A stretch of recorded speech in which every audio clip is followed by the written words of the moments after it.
मेरा एक सवाल ये है कि आपने कहा था कि जितने भी पात्र होते हैं, चाहे रामायण के हों या फिर कुछ भी धर्म से जुड़े हुए, हिंदू धर्म से जुड़े हुए जो हमारा साहित्य रहा है या फिर जो धार्मिक ग्रंथ रहे हैं, उनका अपमान नहीं होना चाहिए, ना उनके पात्रों का। लेकिन क्या ये सिर्फ एक धर्म विशेष के लिए है? क्या ये संदेश आप सिर्फ हिंदू धर्म के लिए देना चाहेंगे या बाकी धर्मों के लिए? क्योंकि पैगंबर मोहम्मद को लेकर और बाकी भी जितने धर्म हैं, उनके जितने भी जिनकी पूजा की जाती है, उन सभी को लेकर कई कई कुतर्क हमें देखने को मिलते हैं। तो क्या ये संदेश आपका सभी धर्मों के लोगों के लिए है? मैं सभी धर्मों की बात कर रहा हूँ यहाँ पर।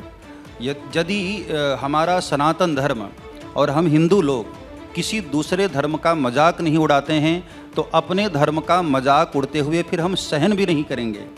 हमारे यहाँ ही शास्त्रों में कहा गया है सठे साठ्यम समाचरेत, सठ के साथ फिर हम सठ जैसा ही व्यवहार करेंगे।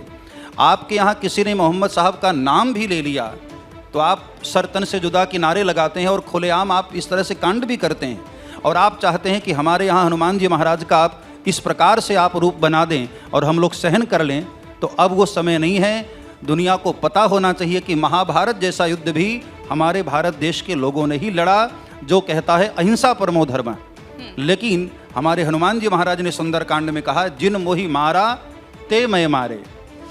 यदि हमारे धर्म की रक्षा के लिए हमको आक्रोशित होना पड़ेगा तो करना चाहिए। लेकिन आपको नहीं अगर इतने हिंसक रूप में अगर अपने धर्म की रक्षा करेगा तो समाज की शक्ल कैसी होगी? और आंख के बदले आंख फोड़ी जाएगी तो फिर कौन बचेगा देखने वाला? हम आंख के बदले आंख फोड़ने की बात ही नहीं कर रहे हैं। तो आप सामने वाले की जिम्मेदारी तो नहीं उठा पाएंगे कि वो किस हद तक जाएगा। लेकिन अगर उसको रेसिप्रोकेट करने की टेंडेंसी रही, मतलब वैसे ही हम परिवर्तित करते रहे, प्रतिक्रियाएं देते रहे, तो किधर जाएंगे? मैं दूसरे धर्म के लोगों को भी इसलिए प्रार्थना कर रहा हूँ कि यदि आपके अंदर आक्रोश है तो वो आक्रोश हमारे सनातन धर्म के लोगों में भी है।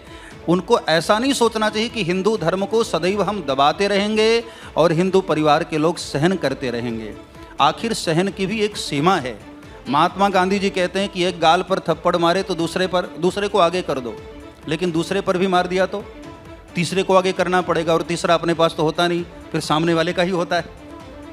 तो फिर एक चलिए देखिए, इसका संदर्भ दिया जाता है, लेकिन यही महात्मा गांधी है। जब हम वैश्विक स्तर पर जाते हैं तो फिर उन्हीं के इस अहिंसा के नारे का महिमा मंडन करते हैं और उसे ही अपनी पहचान बताते हैं। लेकिन मैं इसी से जुड़ा हुआ मेरा एक सवाल ये है कि जब आपने कहा कि हिंदू धर्म से जुड़े हुए जो देवी देवता हैं उन्हीं का अपमान किया जाता है, क्यों उन्हीं को टारगेट किया जाता है? बाकी धर्मों के जो इष्ट हैं आखिर उन्हें क्यों नहीं कहा जाता? या फिर आप उन पर कुछ कहकर देख लीजिए, तब आपको पता चल जाएगा। लेकिन फिल्मों में अधिकतर देखा गया है, आप चाहे किरदार निभाने वाले, अभी जो हाल ही में फिल्म आई है जिसके टीजर से विवाद हुआ है, लेकिन उस फिल्म को बनाने वाले भी तो हिंदू ही हैं। और बाकी जो जुड़ी हुई फिल्में हैं या फिर कोई कलाकार ऐसा उत्पन्न हुआ है वो भी तो कई हिंदू हैं। तो हम इसे डिवाइड की पॉलिसी के तौर पर क्यों देख रहे हैं कि मुस्लिम कोई निर्देशक है या फिर कोई डायरेक्टर है वही हिंदू समाज के देवी देवताओं का माखौल उड़ा रहा है? देखिए, केवल हिंदू नाम रख लेने से तो कोई हिंदू नहीं हो जाता है। किसी का नाम रामलाल किसी ने रख लिया तो रामलाल रख देने से वो हिंदू तो नहीं हो जाता है। आजकल आपने देखा गरबा पांडाल में भी लोग, कोई मुकेश बनकर जा रहा है, कोई महेश बनकर के जा रहा है।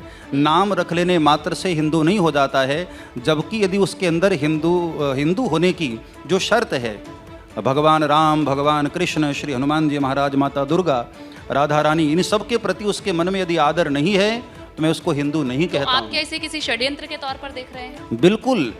बहुत सारे समाज के लोग आजकल बिकाऊ भी हो रहे हैं। तो ऐसा भी हो सकता है कि किसी लोभ में आकर, किसी दबाव में आकर के ऐसा कार्य किया जाए कि हमारे सनातन धर्म को क्षति पहुंचे, लोगों की भावनाएं आहत हों, लोग भड़कें, क्रोधित हों। स्वामी जी, तो कौन है असली में सच्चा सनातन धर्म या फिर एक हिंदू जो आपकी नज़र में जिसे आप परिभाषित करना चाहते हैं? क्योंकि लोगों को मैं भी भक्त और क्या क्राइटेरिया है? भगवान कृष्ण के रंग में रंगा हो, निज प्रभु मैं देखहि जगत फिर कहीं सन करहि विरोध। हमारा सनातन धर्म किसी से विरोध की बात करता ही नहीं है, सभी से प्रेम की बातें करता है। और वही एक सच्चा भक्त हो सकता है जो सभी से प्रेम की बातें करे। लेकिन प्रेम की बातें करने का मतलब ये नहीं कि हम कायर हो गए हैं। हम अपनी मस्ती में रंगे रहें, राधा रानी के चरणों में रंगे रहें, हनुमान जी महाराज के रंग में रंगे रहें और अपने धर्म की रक्षा के लिए जागरूक भी रहें।